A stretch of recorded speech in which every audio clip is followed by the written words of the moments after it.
On our broadcast tonight, breaking news as North Korea's leader gives what he calls final approval for a nuclear strike on the U.S. The defense secretary says the danger is now real and clear, and tonight we'll look at what it all means. Good evening. As the Associated Press put it tonight, the North Korean army is warning Washington that its military has been cleared to wage an attack using, quote, smaller and diversified nuclear weapons. Further, North Korea says its troops have been authorized to counter U.S. aggression. Today, the U.S. Defense Secretary said this danger is real and clear, and this is certainly another escalation as analysts here in this country try to figure out what this young North Korean leader is up to. We have two reports to start off tonight. Andrea Mitchell standing by in Washington. We want to begin with our chief foreign correspondent, Richard Engel, in Seoul, South Korea. Richard, good evening. Good evening, Brian. As North Korea made what appears to be its most explicit threat so far, the United States said it is sending an advanced anti-ballistic missile system to Guam in the Pacific. Responsibility for what happens next, according to North Korea, sits with the United States.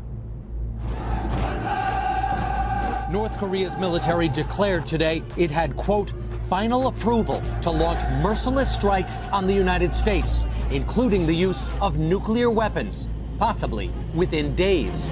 Just hours earlier, the Secretary of Defense criticized what he called North Korea's dangerous rhetoric. Some of the actions they've taken over the last few weeks present a real and clear danger. We take those threats seriously. We have to take those threats seriously.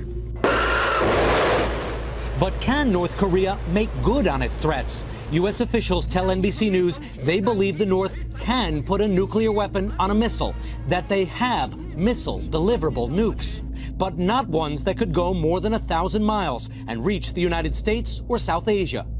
But South Korea and U.S. forces there would be in range. And today, the North severed a crucial tie with the South, turning away trucks and workers from the Kaesong Industrial Park, a rare joint effort inside North Korea that until now had been allowed to continue. In Seoul, where people have tried to shrug off the crisis, there are deep concerns. Polls say 2/3 of South Koreans want this country to have nuclear weapons. But that would spark an immediate crisis with the North and the risk of nuclear proliferation across Asia. Secretary of State Kerry, coming here next week, is already sending a message. The last thing the world needs is more nuclear nations. But South Koreans worry about the new young leader in the North. Kim Jong-un undid years of diplomacy, vowing to reopen the Yongbyon nuclear reactor, capable of producing enough plutonium to make a nuclear bomb a year. North Korea closed it in 2007, even destroying a cooling tower to show its commitment to a now shattered deal with the U.S. If they restart their nuclear facility at Yongbyon, that is in direct violation of their international obligations and would be a very serious step. But Kim Jong-un shows no sign that he's even listening to the outside world. North Korea is making it clear it has no intention of giving up its nuclear weapons. In fact, it wants to develop them. The question being asked here is, how do you deter a nation that believes because of its nuclear arsenal, it doesn't need to compromise? It would be a mistake to dismiss Kim as a mere boy emperor stomping his feet. His country has been described as a giant cult, worshipping 3 generations of a single family for more than 6 decades. Kim Jong-un, his father, and his father. The ruling philosophy? Military first. An undefeatable military is essential. Rivals bent on its destruction must be opposed. People say North Korea is unpredictable. It's very predictable. It's very power-driven, exploit weaknesses, intolerant, uncompromising type of view. North Korea lives on this philosophy and not much else. It's desperately poor. Famine ravages the countryside. The capital is a modern-looking city of more than 3 million. But look closer, fly over Pyongyang using Google Earth, and you see city streets virtually empty, hardly any cars. And yet North Korea maintains the world's fourth largest military. The North Korean regime's legitimacy is based on the almost godlike worship of its leaders. And some here wonder if Kim Jong-un knows where the myths stop and reality begins. Military exercises by U.S. and South Korean forces. A display of American F-22 stealth fighter jets. A U.S. Navy destroyer prepared to shoot down a North Korean missile if necessary. Overflights by B-2 stealth bombers and B-52s capable of carrying American nukes. An angry North Korea released an animation showing the planes being shot down.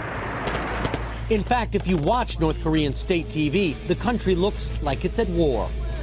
Pictures of U.S. soldiers used for target practice. Absolute leader Kim Jong-un says he's put North Korea's missiles at the ready, calling his nuclear weapons the nation's life. Secretary of Defense Hagel calls the North belligerent. It has ratcheted up the danger. South Korea's president says she will respond to force with force. Pyongyang's secrecy makes the old Soviet Kremlin look transparent.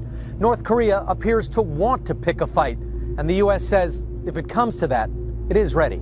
Brian? And tonight, let's go to our chief foreign affairs correspondent, Andrea Mitchell, in our D.C. newsroom. And Andrea, not to get flip about this, but the reason people on the west coast of the U.S. aren't heading to shelters and stocking up on water and canned goods is our calculated analysis that they don't have the delivery system beyond, 1,000 miles. Exactly. And there's no sign yet of mobilization. That doesn't say, though, that they can't use these short-range nuclear weapons, which would be devastating to our allies, would inevitably get us into a war and would, of course, expose U.S. troops. Also, what's worrying is that they did take that step of shutting down that joint economic zone. That's $2 billion of shared trade across the border.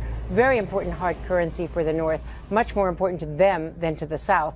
So far, our efforts through China have not worked out. Diplomacy hasn't worked out. And the real worry is proliferation eventually.